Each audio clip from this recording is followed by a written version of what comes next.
India Pakistan మధ్య యుద్ధం రాబోతుందా? వచ్చే సూచనలు ఎక్కువగా కనిపిస్తున్నాయా? అంటే యుద్ధం వచ్చే సూచనలు ఎక్కువగా కనిపిస్తున్నాయి. కారణం ఏంటంటే ఈరోజు సెంట్రల్ గవర్నమెంట్ తీసుకున్న నిర్ణయం ఏంటంటే 7వ తారీఖున అన్ని రాష్ట్రాలు కూడా మాక్ డ్రిల్ చేయాలని చెప్పేసి. మాక్ డ్రిల్ అంటే ఏమిటి అంటే జనరల్గా యుద్ధం సమయంలో కొన్ని ప్రికాషన్స్ తీసుకుంటారు. ప్రతి స్టేట్ గవర్నమెంట్ కూడా ఎన్సీసీ లాంటి వాటిని వాడుకుంటారు, యువతను ఎక్కువగా వాడుకుంటారు.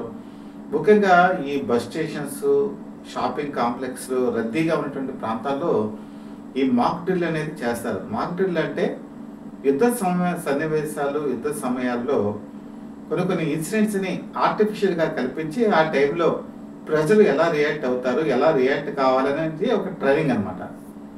ఈ ట్రైనింగ్ తీసుకోవడం వల్ల అసలైనటువంటి యుద్ధ సన్నివేశాలప్పుడు ప్రజలంతా కూడా ఎలర్ట్గా ఉంటారు, కలిసికట్టుగా ఉంటారు, ముందు జాగ్రత్తగా వ్యవహరిస్తారు అనే ఒక ఉద్దేశం. అయితే యుద్ధం అనేటప్పటికీ ప్యానిక్ అవ్వాల్సిన అవసరం ఎవరూ లేదు, భయపడవలసిన అవసరమే లేదు.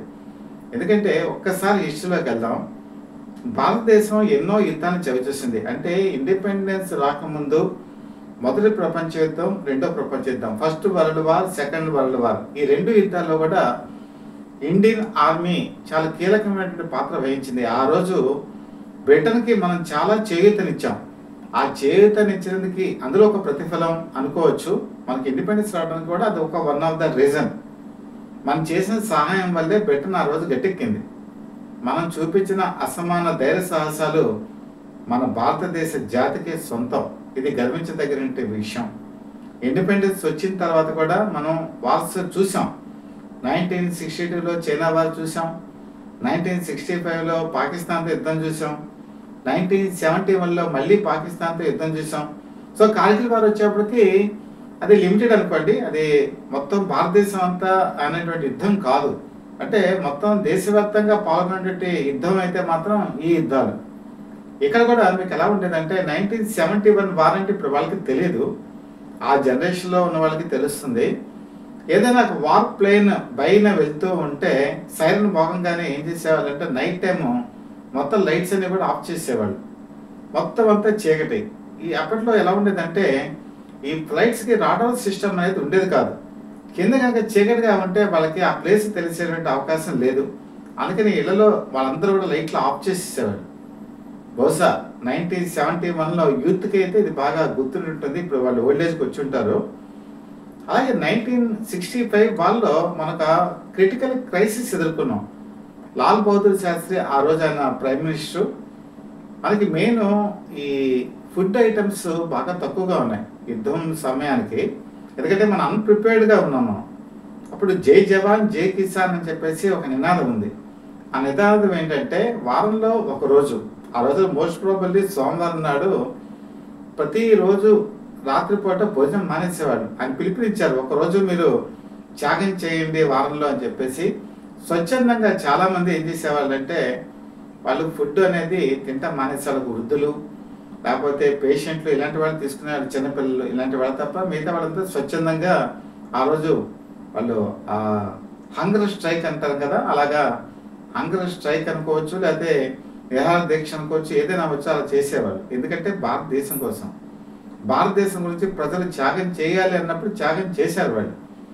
అంతెందుకండి, కమర్షియల్గా హోటల్స్ వాళ్ళు ఎవరైనా సరే బిజినెస్ చేయాలనుకుంటారు, కానీ స్వచ్ఛందంగా హోటల్స్ మూసేశారు. భారతదేశానికి మేము అండగా ఉన్నామని చెప్పేసి ఆ రోజు బిజినెస్ అనేది చూడలా, వ్యాపారం అనేది చూడలా, లాభం అనేది చూడలా, ఏమీ లేదు, హోటల్స్ కూడా మూసిపారేశారు. ప్రజలు అందులో పాల్గొన్నారు, స్వచ్ఛందంగా తినటం మానేశారు. ఒక రోజు ఒక పూట, కొంతమంది రోజు కూడా మానేసిన వాళ్ళు కూడా ఉన్నారు అనుకోండి. ఎందుకంటే దేశం కోసం మనం ఎటువంటి త్యాగాలైనా చేస్తాం, అది మన రక్తంలోనే ఉంది. ఆ విధంగా 1965 వాళ్ళలో భారత జాతి చూపించినటువంటి, భారత పౌరులు చూపించినటువంటి ఆ నిబద్ధత మనకి ఎప్పుడూ కూడా దిక్సూచిలా ఉంటుంది.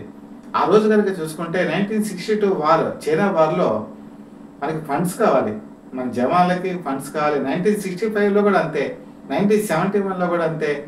చాలామంది ముందుకు వచ్చారు, బంగారు గాజులు బయటికి తీసేసి ఇండియన్ గవర్నమెంట్కి విరాళంగా ఇచ్చారు. కొంతమంది అయితే డబ్బులు సేకరించి ఇచ్చారు. చాలామంది వాళ్ళకు ఉన్నటువంటి నగల్ని వాటిని మన ఆర్మీకి ఇవ్వడం జరిగింది. ఎవరు డబ్బుల గురించి చూడలేదు, నగల గురించి చూడలేదు, ఆస్తుల గురించి చూడలేదు.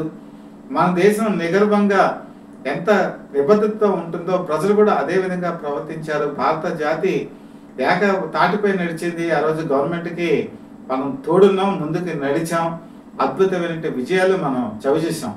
కాబట్టి ఈరోజు ఈ యుద్ధం అనేది వస్తే భయపడవలసిన అవసరం లేదు. ఎందుకంటే మన ఆర్మీ, మనం వరల్డ్లోనే బెస్ట్ ఆర్మీ మన ఆర్మీ. వాళ్ళు మన ఎప్పుడు కూడా ప్రొటెక్ట్ చేస్తారు, మనకి వెన్నంటూ ఉంటారు. కానీ మనం కూడా వాళ్ళ వెనంటే ఉండవలసిన అవసరం కూడా ఉంది. భారత ప్రభుత్వం ఏ సలహాలు సూచనలు ఇస్తుందో అది పాటించవలసిన అవసరం కూడా మనకుంది. ఒక చిన్న ఎగ్జాంపుల్ చెప్తానండి. మన వాళ్ళు ఎంత ఆలోచన శక్తి కలిగి ఉంటారంటే, మన భారత జాతి 1971 వార్లో, అంతకుముందు 1965 వార్లో కూడా వాళ్ళు బంగాళదుంపలు ఇంట్లో అట్టే పెట్టుకునేవాళ్ళు. ఎందుకంటే బంగాళదుంపలు వచ్చేప్పటికి మీకు ఖచ్చితంగా 2-3 నెలలు వస్తుంది మంచి బంగాళదుంపలు అయితే. అలాగే బూడిద గుమ్మడికాయ ఉంది. బూడిద గుమ్మడికాయ ఉన్నప్పుడు మీరు ప్రతి ఇంట్లో కూడా 2-3 బూడిద గుమ్మడికాయ అప్పట్లో వేలాడుతూ ఉండేవి. అవి మనకి ఎలా వస్తుందో తెలుసా? ఒక సంవత్సరం పాటు అవి పాడైపోకుండా, అలాగా అంటే తొడిమి తీసేయకుండా ఉంటే అవి పాడవకుండా ఉంటాయి. అవి ఎందుకంటే పెట్టుకునేవాళ్ళు అంటే, ఎప్పుడైనా సరే అత్యవసర సమయాల్లో మనకి కూరలు కావాలి అన్నప్పుడు బూడిద గుమ్మడికాయతో వండుకునేవాళ్ళు, బంగాళదుంపలతో వండుకునేవాళ్ళు. ముఖ్యంగా ఈ రోటీ ఇలాంటివి తినేవాళ్ళు ఎక్కువగా, ఈ బంగాళదుంప కుర్మా. అలాగే మనం కూడా బంగాళదుంపలతో వేపుడు ఇలాంటివన్నీ మనం చేసుకుంటాం. ఆ రోజు వాళ్ళు అలాంటివి ప్రిజర్వ్ చేసుకునేవాళ్ళు. వాళ్ళు మనకు ఆదర్శం. మన ముందు తరం వాళ్ళు మనకి ఎప్పటికీ కూడా మనకు ఆదర్శం. వాళ్ళు ఎప్పుడు ప్యానిక్ అవ్వలేదు. ఇలాంటి కమ్యూనికేషన్ సిస్టమ్ ఆ రోజు లేదు, యూట్యూబ్లు లేవు, సోషల్ మీడియా లేదు, పేపర్లు ఉన్నా దాన్ని చదివే వాళ్ళు చాలామంది తక్కువ, ఎలక్ట్రానిక్ మీడియా లేదు. ఏదైనా మనం సినిమాకి వెళ్తే 2 రీల్స్ మనకి డాక్యుమెంటరీ చూపించేవాళ్ళు. ఆ డాక్యుమెంటరీలో అంతకుముందు ఏం జరిగిందో ఆ డాక్యుమెంటరీ బట్టే మనకు అర్థమయ్యేది. అంత కమ్యూనికేషన్ చాలా తక్కువ ఉండేది. కానీ అయినా సరే వాళ్ళు ఎక్కడా కూడా ఇబ్బంది పడకుండా ప్రతిదీ ప్లాన్డ్గా వెళ్ళేవాళ్ళు. ఇప్పుడు కూడా మనం మన భావితరాలు, మన పెద్దలు ఏం చేశారో దాన్ని ఫాలో అవుతూ మనం వెళ్ళాలి అంతే. ఎందుకంటే బేసికల్గా ప్రతి కుటుంబంలో కూడా దీర్ఘకాలిక వ్యాధులు ఎవరైతే ఉంటారో వాళ్ళకి జనరల్గా బీపీ కానీ, షుగర్ కానీ, లేకపోతే ఇంకేదైనా ఇబ్బందులు కనుక ఉన్నట్టయితే ఆ మెడిసిన్స్ ఏవైతే ఉంటాయో ఆ మెడిసిన్స్ని కొంచెం ప్రిజర్వ్ చేసుకోండి అంతే. మరీ లాట్లు కొనుక్కొని పెట్టుకోవాల్సిన అవసరం లేదు. కొంతకాలం పాటు మనకి ఇబ్బంది కలగకుండా ప్రిజర్వ్ చేసుకోండి. దాంతో ఏంటంటే మానసిక స్థైర్యం అనేది ఉంటుంది. మనం ఆ మెడిసిన్స్ కూడా అందుబాటులో ఉంటాయి. అలాగే మీకు వచ్చేప్పటికి మిల్క్, ఈరోజు టెట్రా మిల్క్ ప్యాక్స్ అవైలబిలిటీలో ఉన్నాయి. వాటిని మనం ఈరోజు ఫ్రిడ్జ్లు ఉన్నాయి, వాటిలో కొంత పెట్టుకోవచ్చు. మీకు ఇన్స్టెంట్ ఫుడ్, ఇప్పుడు నూడిల్స్ ఇలాంటివన్నీ కూడా ఇన్స్టెంట్ ఫుడ్, ఇన్స్టెంట్ ఐటమ్స్ చాలా ఉన్నాయి ఈరోజు మార్కెట్లో. వాటిని కూడా పెట్టుకున్నాం అనుకోండి, ఎప్పుడైనా సరే వాటిని మన ఎమర్జెన్సీలో వాడుకునేటువంటి అవకాశం ఉంది. ఆడవాళ్ళు ఈరోజు ఇలాంటి ఆలోచన చేస్తారో, ప్లానింగ్ చేస్తారో, నిజంగా నాకైతే ఆడవాళ్ళకి జోహార్లు. ఎందుకంటే వాళ్ళు కూడా ఒక యుద్ధ వీరులే. ఎందుకంటే యుద్ధంలో మనం సహకరించాలి అంటే ప్రజలు బాగుండాలి, ప్రజలు ధైర్యంగా ఉండాలి. ప్రజలు ఎప్పుడైతే ధైర్యంగా ఉందో ఆర్మీ కూడా ఎప్పుడు సహజమైన అడుగులు ముందుకేస్తూనే ఉంటారు. వాళ్ళకి మనం తోడుగా నిలబడాలి. ఆ తోడుగా నిలబడే ఈ పరంపరలో మనకి ఎప్పుడు విజయాలు దొక్కుతాయి కూడా. ఎందుకంటే భారత జాతికి ఉన్నటువంటి గొప్పతనం అది. ఈరోజు మన దగ్గర అనేక రకాలైన ఆయుధాలు ఉన్నాయి. ఆయుధాల్లో మనకి మనమే సాటి. ఏదో అక్కడికి టర్కీ నుంచి ఒక షిప్ వచ్చేసింది, ఒక వార్ షిప్ అని మనం ఏమీ భయపడవలసిన అవసరం లేదు. అలాంటి వార్ షిప్స్ మనం 1971లో కూడా చూసాం. బ్రిటన్ నుంచి వార్ షిప్స్ వచ్చాయి, అమెరికా నుంచి వార్ షిప్స్ వచ్చి కరాచీలో ఉన్నాయి. మనం బాంబింగ్ చేసి వాటన్నిటినీ కూడా ముంచేసాం ఆ రోజు. కాబట్టి ఈరోజు మనకి ప్రపంచ దేశాలన్నీ కూడా అండగా ఉన్నాయి. భారతదేశానికి ఈరోజు ప్రపంచం అంతా కూడా ఏకతాటిపై నిలబడి చెప్తుంది. కారణం ఏంటంటే టెర్రరిజాన్ని ఎవరైతే పెంచి పోషిస్తున్నారు, ఎవరు? పాకిస్తాన్ టెర్రరిజానికి ఒక అడ్డాగా మారింది. వాళ్ళు ఈరోజు భారత్ మీదకి టెర్రరిస్టులను పంపిస్తారు, రేపు ఆఫ్ఘనిస్తాన్కి పంపిస్తారు, ఆ తర్వాత మిగతా దేశాలకు పంపిస్తారు. మిగతా దేశాలు కూడా ఇవి గుర్తించి ఈ టెర్రరిజం ఎప్పుడైతే రూపుమాపాలి అనేటువంటి బృహత్తరమైన నిర్ణయానికి వచ్చారో, మనకి ఏదో అక్కడ టర్కీ లేకపోతే చైనా అలాంటివేవో కొన్ని దేశాలు మరి పక్కన ఉన్న మిగతా సభ్య దేశాలన్నీ కూడా మన పక్కన ఉన్నాయి. న్యాయం మన పక్కన ఉంది, నీతి నిజాయితీ మన పక్కన ఉంది, ధైర్యం మన పక్కన ఉంది. కాబట్టి నిజంగా యుద్ధం వస్తే భయపడవలసిన అవసరం లేదు. మనం అలా కేంద్ర ప్రభుత్వం సలహాలు సూచనలు, భారత ప్రభుత్వం సలహాలు సూచనలు పాటిస్తూ కుటుంబంలో కూడా మీరు ఒక ప్లానింగ్ పెట్టుకోండి. నేను చెప్పాను కదా, వృద్ధులు, డయాబెటిక్ పేషెంట్లు, బీపీ ఇలాంటి వాళ్ళందరికీ కూడా మీరు వాళ్ళకొక మానసిక స్థైర్యం కుటుంబంలోనే వాళ్ళే ఇచ్చుకుంటూ ముందుకు కనుక వెళితే మనకు అడ్డుకునే వాళ్ళు లేరు, అడ్డే వాళ్ళే లేరు, విజయం మనకే తథ్యం.